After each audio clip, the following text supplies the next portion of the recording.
بسم اللہ الرحمن الرحیم۔ آخرت میں مشرکین کے معبود اپنے پرستاروں سے اظہار برات کریں گے۔ فہرست موضوعات تفہیم القرآن جلد چہارم، عنوان آخرت، صفحہ 208 209، سورہ سبا آیت 40 تا 42۔ وَيَوْمَ يَحْشُرُهُمْ جَمِيعًا ثُمَّ يَقُولُ لِلْمَلَائِكَةِ أَهَؤُلَاءِ إِيَّاكُمْ كَانُوا يَعْبُدُونَ قَالُوا سُبْحَانَكَ أَنْتَ وَلِيُّنَا مِنْ دُونِهِمْ بَلْ كَانُوا يَعْبُدُونَ الْجِنَّ أَكْثَرُهُمْ بِهِمْ مُؤْمِنُونَ فَالْيَوْمَ لَا يَمْلِكُ بَعْضُكُمْ لِبَعْضٍ نَفْعًا وَلَا ضَرًّا وَنَقُولُ لِلَّذِينَ ظَلَمُوا ذُوقُوا عَذَابَ النَّارِ الَّتِي كُنْتُمْ بِهَا تُكَذِّبُونَ۔ اور جس دن وہ تمام انسانوں کو جمع کرے گا، پھر فرشتوں سے پوچھے گا، کیا یہ لوگ تمہاری ہی عبادت کیا کرتے تھے؟ تو وہ جواب دیں گے، پاک ہے آپ کی ذات، ہمارا تعلق تو آپ سے ہے نہ کہ ان لوگوں سے، دراصل یہ ہماری نہیں بلکہ جنوں کی عبادت کرتے تھے، ان میں سے اکثر انہی پر ایمان لائے ہوئے تھے۔ اس وقت ہم کہیں گے کہ آج تم میں سے کوئی نہ کسی کو فائدہ پہنچا سکتا ہے نہ نقصان، اور ظالموں سے ہم کہہ دیں گے کہ اب چکھو اس عذاب جہنم کا مزہ جسے تم جھٹلایا کرتے تھے۔ کیا یہ لوگ تمہاری ہی عبادت کیا کرتے تھے؟ قدیم ترین زمانے سے آج تک ہر دور کے مشرکین فرشتوں کو دیوی اور دیوتا قرار دے کر ان کے بت بناتے اور ان کی پرستش کرتے رہے ہیں۔ کوئی بارش کا دیوتا ہے تو کوئی بجلی کا اور کوئی ہوا کا، کوئی دولت کی دیوی ہے تو کوئی علم کی اور کوئی موت و ہلاکت کی۔ اسی کے متعلق اللہ تعالیٰ فرما رہا ہے کہ قیامت کے روز ان فرشتوں سے پوچھا جائے گا کہ کیا تم ہی ان لوگوں کے معبود بنے ہوئے تھے؟ اس سوال کا مطلب محض دریافت حال نہیں ہے، بلکہ اس میں یہ معنی پوشیدہ ہیں کہ کیا تم ان کی اس عبادت سے راضی تھے؟ کیا تم نے یہ کہا تھا کہ لوگو ہم تمہارے معبود ہیں، تم ہماری پوجا کیا کرو، یا تم نے یہ چاہا تھا کہ یہ لوگ تمہاری پوجا کریں؟ قیامت میں یہ سوال صرف فرشتوں ہی سے نہیں بلکہ تمام ان ہستیوں سے کیا جائے گا جن کی دنیا میں عبادت کی گئی ہے۔ چنانچہ سورہ فرقان میں ارشاد ہوا ہے، وَيَوْمَ يَحْشُرُهُمْ وَمَا يَعْبُدُونَ مِن دُونِ اللَّهِ فَيَقُولُ أَأَنْتُمْ أَضْلَلْتُمْ عِبَادِي هَؤُلَاءِ أَمْ هُمْ ضَلُّوا السَّبِيلَ۔ جس روز اللہ تعالیٰ ان لوگوں کو اور ان ہستیوں کو جن کی یہ اللہ کے سوا عبادت کرتے ہیں جمع کرے گا، پھر پوچھے گا، کیا تم نے میرے ان بندوں کو گمراہ کیا تھا یا یہ خود راہ راست سے بھٹک گئے تھے؟ ہمارا تعلق تو آپ سے ہے نہ کہ ان لوگوں سے۔ یعنی وہ جواب دیں گے کہ حضور کی ذات اس سے منزہ اور بالا تر ہے کہ کوئی دوسرا خدائی و معبودیت میں آپ کا شریک ہو، ہمارا ان لوگوں سے کوئی واسطہ نہیں، ہم ان سے اور ان کے افعال سے برالذمہ ہیں، ہم تو حضور کے بندے ہیں۔ ان میں سے اکثر انہی پر ایمان لائے ہوئے تھے۔ اس فقرے میں جن سے مراد شیاطین جن ہیں۔ فرشتوں کے اس جواب کا مطلب یہ ہے کہ بظاہر تو یہ ہمارے نام لے کر اور اپنے تخیلات کے مطابق ہماری صورتیں بنا کر گویا ہماری عبادت کرتے تھے، لیکن دراصل یہ ہماری نہیں بلکہ شیاطین کی بندگی کر رہے تھے، کیونکہ شیاطین ہی نے ان کو یہ راستہ دکھایا تھا کہ خدا کو چھوڑ کر دوسروں کو اپنا حاجت روا سمجھو اور ان کے آگے نظر و نیاز پیش کیا کرو۔ یہ آیت صریح طور پر ان لوگوں کے خیال کی غلطی واضح کر دیتی ہے جو جن کو پہاڑی علاقوں کے باشندے یا دہقانوں اور صحرائیوں کے معنی میں لیتے ہیں۔ کیا کوئی صاحب عقل آدمی اس آیت کو پڑھ کر یہ تصور کر سکتا ہے کہ لوگ کوہستانی اور صحرائی اور دیہاتی آدمیوں کی عبادت کیا کرتے تھے اور انہی پر ایمان لائے ہوئے تھے؟ اس آیت سے عبادت کے بھی ایک دوسرے مفہوم پر روشنی پڑتی ہے۔ اس سے معلوم ہوتا ہے کہ عبادت صرف پرستش اور پوجا پاٹ ہی کا نام نہیں ہے، بلکہ کسی کی حکم پر چلنا اور اس کی بے چوں و چرا اطاعت کرنا بھی عبادت ہی ہے۔ حتیٰ کہ اگر آدمی کسی پر لعنت بھیجتا ہو جیسا کہ شیطان پر بھیجتا ہے اور پھر بھی پیروی اسی کے طریقے کی کیے جا رہا ہو تب بھی وہ اس کی عبادت کا مرتکب ہے۔ اس کی دوسری مثالوں کے لیے ملاحظہ ہو تفہیم القرآن جلد اول صفحہ 398، 484، جلد دوم 189، 190، جلد سوم صفحہ 69، 656۔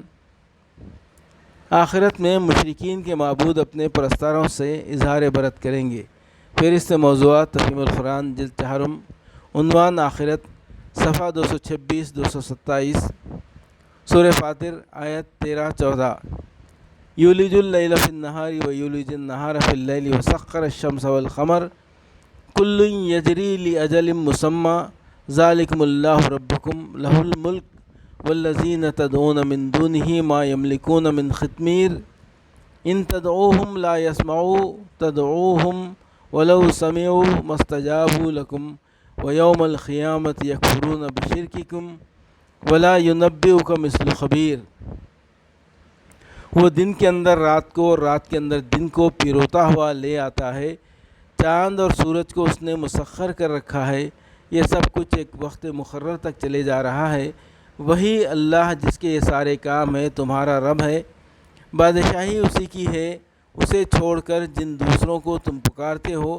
وہ ایک پرکاہ کے مالک بھی نہیں ہیں، انہیں پکارو تو وہ تمہاری دعائیں سن نہیں سکتے، اور سن لے تو ان کا تمہیں کوئی جواب نہیں دے سکتے، اور قیامت کے روز وہ تمہارے شرک کا انکار کر دیں گے۔ حقیقت حال کی ایسی صحیح خبر تمہیں ایک خبردار کے سوا کوئی نہیں دے سکتا۔ وہ دن کے اندر رات کو اور رات کے اندر دن کو پیروتا ہوا لے آتا ہے، یعنی دن کی روشنی آہستہ آہستہ گھٹنی شروع ہوتی ہے اور رات کی تاریکی بڑھتے بڑھتے آخرکار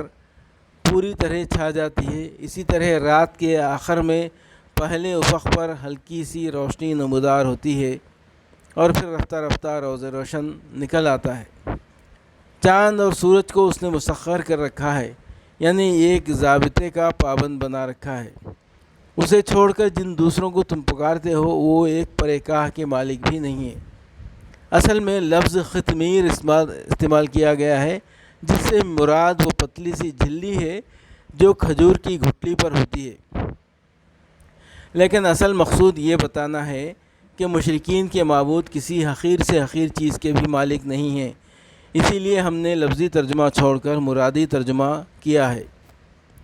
انہیں پکارو تو وہ تمہاری دعائیں سن نہیں سکتے، اور سن لے تو ان کا تمہیں کوئی جواب نہیں دے سکتے۔ اس کا مطلب یہ نہیں ہے کہ وہ تمہاری دعا کے جواب میں پکار کر کہہ نہیں سکتے کہ تمہاری دعا قبول کی گئی ہے یا نہیں کی گئی، بلکہ اس کا مطلب یہ ہے کہ وہ تمہاری درخواستوں پر کوئی کارروائی نہیں کر سکتے۔ ایک شخص اگر اپنی درخواست کسی ایسے شخص کے پاس بھیج دیتا ہے جو حاکم نہیں ہے تو اس کی درخواست رائے گاں جاتی ہے، کیونکہ وہ جس کے پاس بھیجی گئی ہے اس کے ہاتھ میں سرے سے کوئی اختیار ہی نہیں ہے، نہ رد کرنے کا اختیار نہ قبول کرنے کا اختیار۔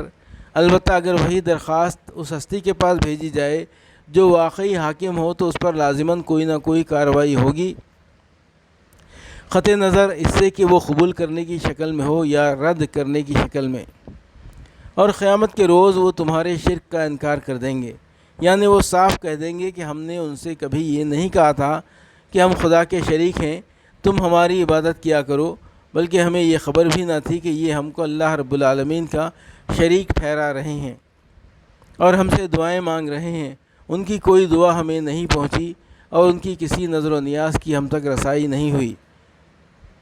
حقیقت حال کی ایسی صحیح خبر تمہیں ایک خبردار کے سوا کوئی نہیں دے سکتا۔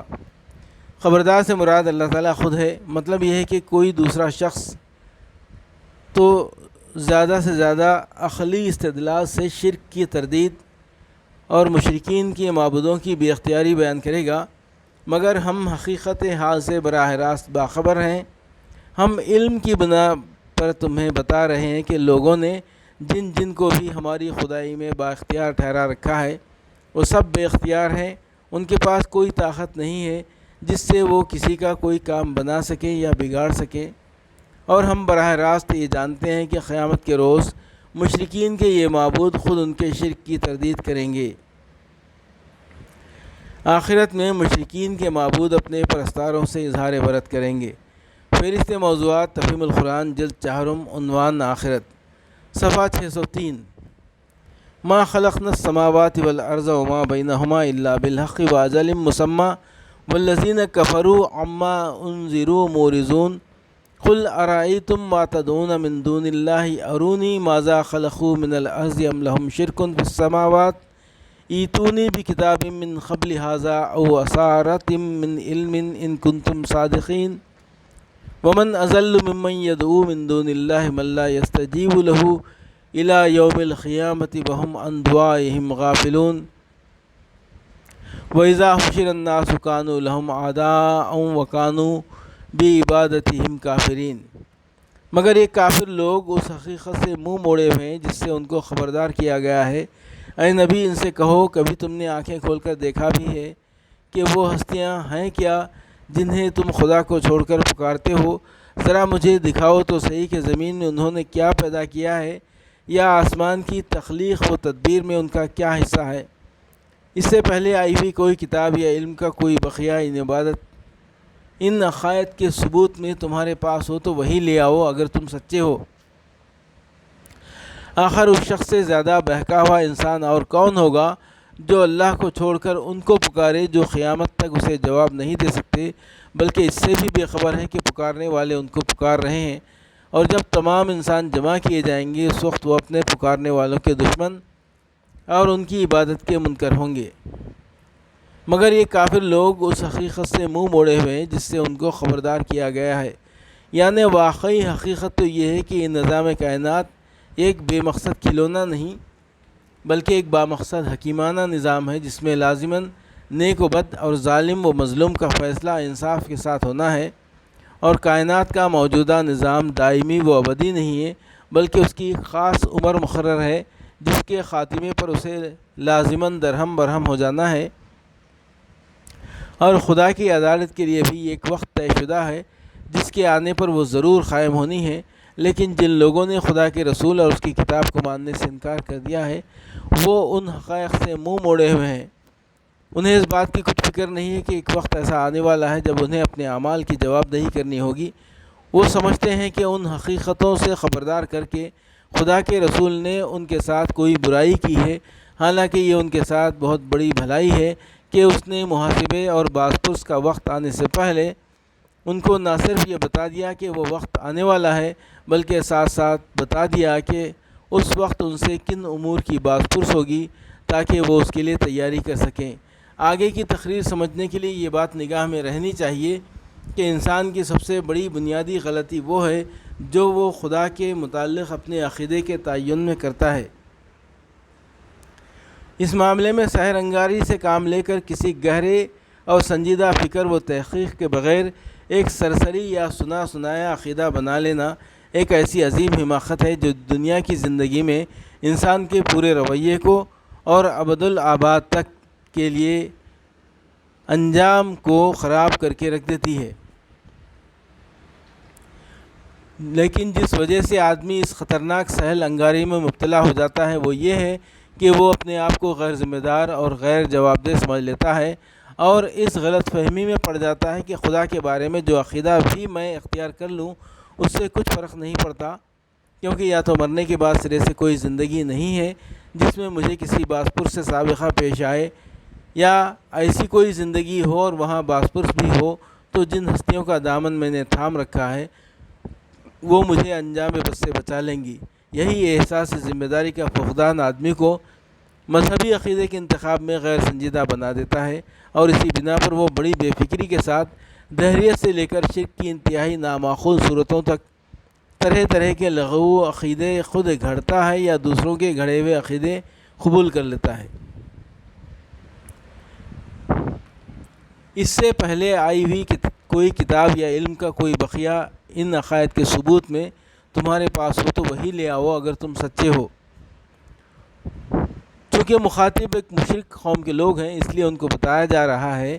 کہ احساس ذمہ داری کے فقدان کی وجہ سے وہ کس طرح بے سوچے سمجھے ایک نہایت غیر معقول عقیدے سے چمٹے ہوئے ہیں، وہ اللہ تعالیٰ کو خالق کائنات ماننے کے ساتھ بہت سی دوسری ہستیوں کو معبود بنائے ہوئے تھے، ان سے دعائیں مانگتے تھے، ان کو اپنا حاجت روا اور مشکل کشا سمجھتے تھے، ان کے آگے ماتھے رگڑتے اور نظر و نیاز پیش کرتے تھے، اور یہ خیال کرتے تھے کہ ہماری قسمتیں بنانے اور بگاڑنے کے اختیارات انہیں حاصل ہیں۔ انہیں ہستیوں کے متعلق ان سے پوچھا جا رہا ہے کہ انہیں آخر کس بنیاد پر تم نے اپنا معبود مان رکھا ہے؟ ظاہر بات ہے کہ اللہ تعالیٰ کے ساتھ کسی کو معبودیت میں حصہ دار قرار دینے کے لیے دو ہی بنیادیں ہو سکتی ہیں، یا تو آدمی کو خود کسی ذریعے علم سے یہ معلوم ہو کہ زمین و آسمان کے بنانے میں واقعی اس کا بھی کوئی حصہ ہے، یا اللہ تعالیٰ نے آپ سے یہ فرمایا ہو کہ فلاں صاحب بھی خدائی کے کام میں میرے شریک ہیں۔ اب اگر کوئی مشرک نہ یہ دعویٰ کر سکتا ہو کہ اسے اپنے معبودوں کے شریک خدا ہونے کا براہ راست علم حاصل ہے، اور نہ خدا کی طرف سے آئی ہوئی کسی کتاب میں یہ دکھا سکے کہ خدا نے خود کسی کو اپنا شریک قرار دیا ہے، تو لامحالہ اس کا عقیدہ قطعاً بے بنیاد ہی ہوگا۔ اس آیت میں پہلے آئی ہوئی کتاب سے مراد کوئی ایسی کتاب ہے جو قرآن سے پہلے اللہ تعالیٰ کی طرف سے بھیجی گئی ہو، اور علم کے بقیہ سے مراد قدیم زمانے کے انبیاء اور صلحاء کی تعلیمات کا کوئی ایسا حصہ ہے جو بعد کی نسلوں کو کسی قابل اعتماد ذریعے سے پہنچا ہو، اور دونوں ذرائع سے جو کچھ بھی انسان کو ملا ہے اس میں کہیں شرک کا شائبہ تک موجود نہیں ہے۔ تمام کتب آسمانی بالاتفاق وہی توحید پیش کرتی ہیں جس کی طرف قرآن دعوت دے رہا ہے، اور علوم اولین کے جتنے نقوش بھی بچے کھچے موجود ہیں ان میں بھی کہیں اس امر کی شہادت نہیں ملتی کہ کسی نبی یا ولی یا مرد صالح نے کبھی لوگوں کو خدا کے سوا کسی اور کی بندگی و عبادت کرنے کی تعلیم دی ہو، بلکہ اگر کتاب سے مراد کتاب الہی اور بقیہ علم سے مراد انبیاء و صلحاء کا چھوڑا ہوا علم نہ بھی لیا جائے تو دنیا کی کسی علمی کتاب اور دینی یا دنیاوی علوم کے کسی ماہر کی تحقیقات میں بھی آج تک اس امر کی نشاندہی نہیں کی گئی ہے کہ زمین یا آسمان کی فلاں چیز کو خدا کے سوا فلاں بزرگ یا دیوتا نے پیدا کیا ہے، یا انسان جن نعمتوں سے اس کائنات میں متمتع ہو رہا ہے وہ ان میں سے فلاں نعمت خدا کے بجائے فلاں معبود کی آفریدہ ہے جو قیامت تک اسے جواب نہیں دے سکتے۔ جواب دینے سے مراد جوابی کارروائی کرنا ہے، نہ کہ الفاظ میں بآواز جواب دینا یا تحریر کی شکل میں لکھ کر بھیج دینا۔ مطلب یہ ہے کہ کوئی شخص اگر ان معبودوں سے فریاد یا استغاثہ کرے یا ان سے کوئی دعا مانگے تو چونکہ ان کے ہاتھ میں کوئی طاقت اور کوئی اختیار نہیں ہے، اس لیے وہ اس کی درخواست پر کوئی کارروائی نفی یا اثبات کی شکل میں نہیں کر سکتے۔ قیامت تک جواب نہ دے سکنے کا مطلب یہ ہے کہ جب تک یہ دنیا باقی ہے اس وقت تک تو معاملہ صرف اسی حد پر رہے گا کہ ان کی دعاؤں کا کوئی جواب ان کی طرف سے نہ ملے گا، لیکن جب قیامت آ جائے گی تو اس سے آگے بڑھ کر یہ معاملہ یہ پیش آئے گا کہ وہ معبود اپنے ان عابدوں کے الٹے دشمن ہوں گے، جیسا کہ آگے کی آیت میں آ رہا ہے، بلکہ اس سے بھی بے خبر ہیں کہ پکارنے والے ان کو پکار رہے ہیں، یعنی ان تک ان پکارنے والوں کی پکار سرے سے پہنچتی ہی نہیں، نہ وہ خود اپنے کانوں سے اس کو سنتے ہیں، نہ کسی ذریعے سے ان تک یہ اطلاع پہنچتی ہے کہ دنیا میں کوئی انہیں پکار رہا ہے۔ اس ارشاد الہی کو تفصیلاً یوں سمجھیے کہ دنیا بھر کے مشرکین خدا کے سوا جن ہستیوں سے دعائیں مانگتے رہے ہیں وہ تین اقسام پر منقسم ہیں، ایک بے روح اور بے عقل مخلوقات، دوسرے وہ بزرگ انسان جو گزر چکے ہیں، تیسرے وہ گمراہ انسان جو خود بگڑے ہوئے تھے اور دوسروں کو بگاڑ کر دنیا سے رخصت ہوئے۔ پہلی قسم کے معبودوں کا تو اپنے عابدوں کی دعاؤں سے بے خبر رہنا ظاہر ہی ہے۔ رہے دوسری قسم کے معبود جو اللہ کے مقرب انسان تھے، ان کے بے خبر رہنے کے دو وجوہ ہیں، ایک یہ کہ وہ اللہ کے ہاں اس عالم میں ہیں جہاں انسانی آوازیں براہ راست ان تک نہیں پہنچتی، دوسرے یہ کہ اللہ اس کے فرشتے بھی ان تک یہ اطلاع نہیں پہنچاتے کہ جن لوگوں کو آپ ساری عمر اللہ سے دعا مانگنا سکھاتے رہے تھے وہ اب الٹی آپ سے دعائیں مانگ رہے ہیں، اس لیے کہ اس اطلاع سے بڑھ کر ان کو صدمہ پہنچانے والی کوئی چیز نہیں ہو سکتی، اور اللہ اپنے ان نیک بندوں کی ارواح کو اذیت دینا ہرگز پسند نہیں کرتا۔ اس کے بعد تیسری قسم کے معبودوں کے معاملے پر غور کیجیے تو معلوم ہوگا کہ ان کے بے خبر رہنے کے بھی دو ہی وجوہ ہیں، ایک یہ کہ وہ ملزموں کی حیثیت سے اللہ کے ہاں حوالات میں بند ہیں جہاں دنیا کی کوئی آواز انہیں نہیں پہنچتی، دوسرے یہ کہ اللہ تعالیٰ ان کے فرشتے بھی انہیں یہ اطلاع نہیں پہنچاتے کہ تمہارا مشن دنیا میں خوب کامیاب ہو رہا ہے اور لوگ تمہارے پیچھے تمہیں معبود بنائے بیٹھے ہیں، اس لیے کہ یہ خبریں ان کے لیے مسرت کی موجب ہوں گی اور خدا ان ظالموں کو ہرگز خوش نہیں کرنا چاہتا۔ اس سلسلے میں یہ بات بھی سمجھ لینی چاہیے کہ اللہ تعالیٰ اپنے نیک بندوں کو دنیا والوں کے سلام اور ان کی دعائے رحمت پہنچا دیتا ہے، کیونکہ یہ چیزیں ان کے لیے فرحت کی موجب ہیں، اور اسی طرح وہ مجرموں کو دنیا والوں کی لعنت اور پھٹکار اور زجر و توبیخ سے مطلع فرما دیتا ہے، جیسے جنگ بدر میں مارے جانے والے کفار کو ایک حدیث کے مطابق نبی صلی اللہ علیہ وسلم کی توبیخ سنوا دی گئی، کیونکہ یہ ان کے لیے اذیت کی موجب ہے۔ لیکن کوئی ایسی بات جو صالحین کے لیے رنج کی موجب ہو یا مجرمین کے لیے فرحت کی موجب ہو، وہ ان تک نہیں پہنچائی جاتی۔ اس تشریح سے سماع موتیٰ کے مسئلے کی حقیقت بخوبی واضح ہو جاتی ہے، اور جب تمام انسان جمع کیے جائیں گے اس وقت وہ اپنے پکارنے والوں کے دشمن اور ان کی عبادت کے منکر ہوں گے، یعنی وہ صاف صاف کہہ دیں گے کہ ہم نے ان سے کبھی یہ کہا تھا کہ تم ہماری عبادت کرنا، اور نہ ہمیں یہ خبر کہ یہ لوگ ہماری عبادت کرتے تھے۔ اپنی اس گمراہی کے یہ خود ذمہ دار ہیں، اس کا خمیازہ انہی کو بھگتنا چاہیے، ہمارا اس گناہ میں کوئی حصہ نہیں ہے۔